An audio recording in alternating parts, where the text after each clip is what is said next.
è una storia d'amore con tutta la complessità diciamo che le storie d'amore portano in sé a livello di respiro vitale, ma anche di paure, di rimpianti, di fughe, di rinunce. Il motore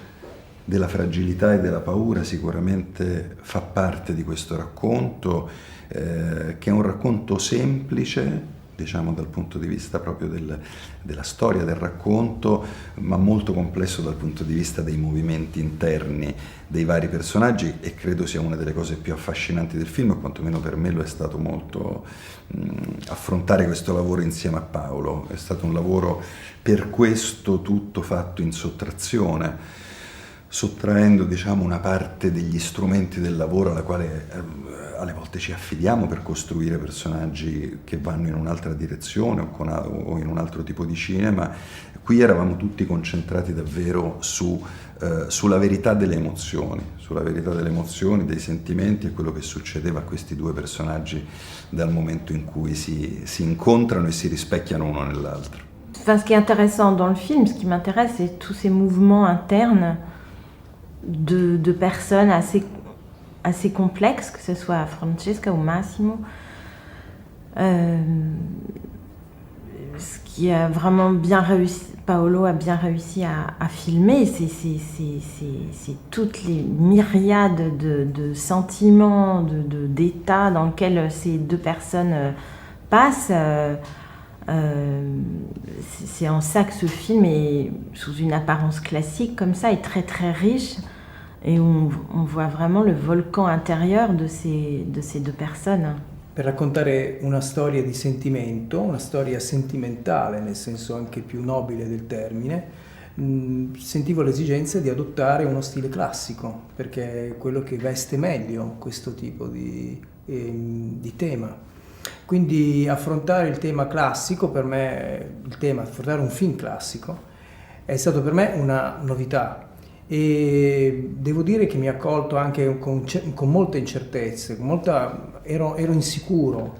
quindi non sapevo, era per me, ho prestato quello che è il mio stile, il mio modo il mio sguardo a un cinema, se non di genere, a un cinema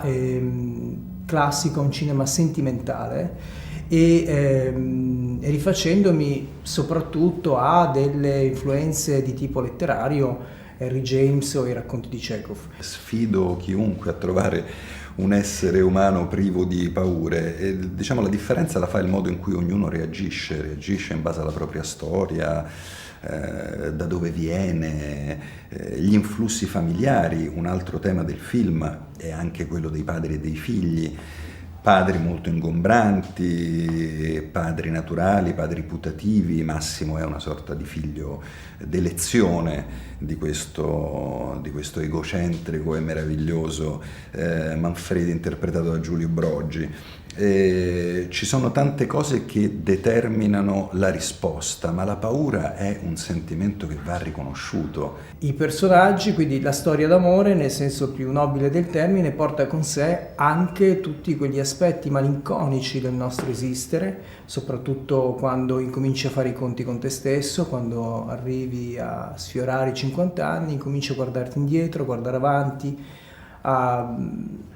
pensare alle cose che potevi fare che non hai fatto, alle strade che hai percorso e non hai percorso, ai treni che hai perso, e quindi c'è una dolce, lieve malinconia. Sicuramente in questo film la richiesta che facevano i personaggi, prima ancora che